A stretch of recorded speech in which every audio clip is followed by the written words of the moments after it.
Greetings, travelers. Welcome to another entry of Xalos Conquest. Looks like Xalos is besieging the city. Alright, speaking of cities, we now have Mission 2, which is about Xalos invading Egypt. And here's our briefing for it. Take it away, Ivan. Warning. Human defenses taking action to our presence. Defenses in Egypt have been fortified. Calculating strategy. Press on with the objective. The mission begins with Xalos charging into the enemy gates. In this sequence, you cannot summon anything, but you really have a big army to start off with, as your only objective is ramming through the enemy front lines as they scream in terror. And this will set the tone for the rest of the mission, as I want it to be all chaos and action.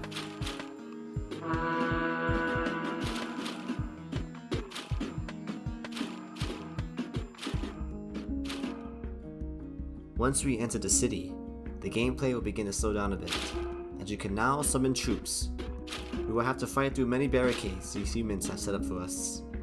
And as we fight through them, we have soldiers in the distance charging onward. They be clashing between one another, blade against spear, in all-out frenzy. The battle for Egypt is no laughing matter, as we will also encounter new enemies that will try to make sure our invasion ends abruptly.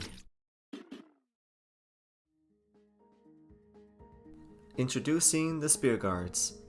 Equipped with golden armor and a wooden spear with a metal tip on top, these soldiers will appear more common and can put up a decent fight.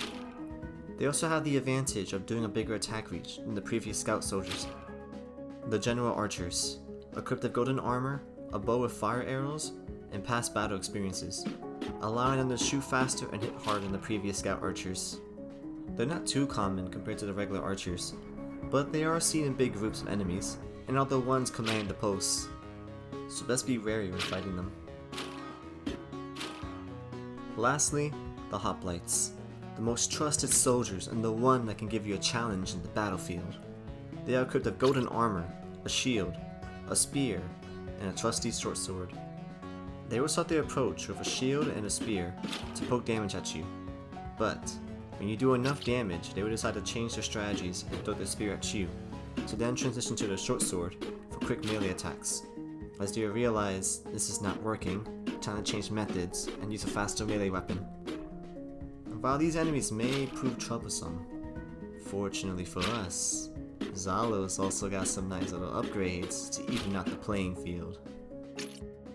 For both range and melee classes, you can choose to upgrade yourself 2 times in the upgrade station, providing you some nice weapons and health bonuses.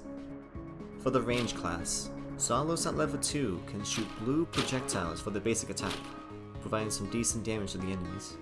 For their heavy attack, Xalos can fire a large blue blast that can penetrate through multiple enemies, allowing for swift ends on the enemy engagements towards you.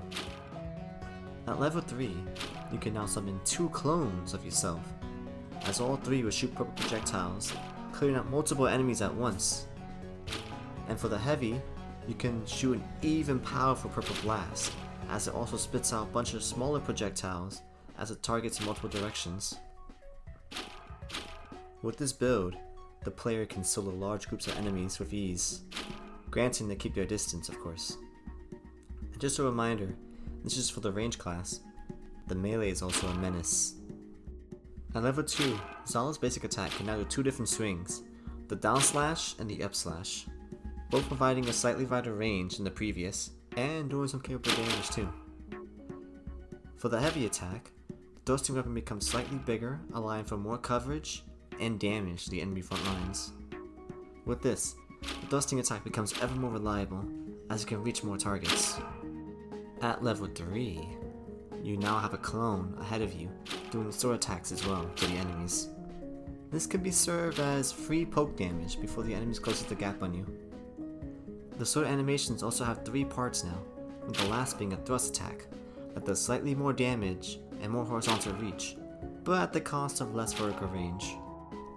For the heavy attack, you can now thrust forward with an even bigger weapon, and it spits out a bunch of energy saw blades in multiple directions, allowing for total control as you charge forward.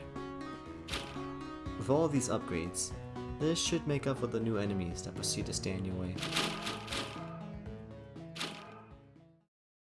And when all is said and done, and the city has been overwhelmed by your might, you shall sit in this throne that Cleopatra once sat, and plan your next course of action, as the Legionnaires will be approaching soon.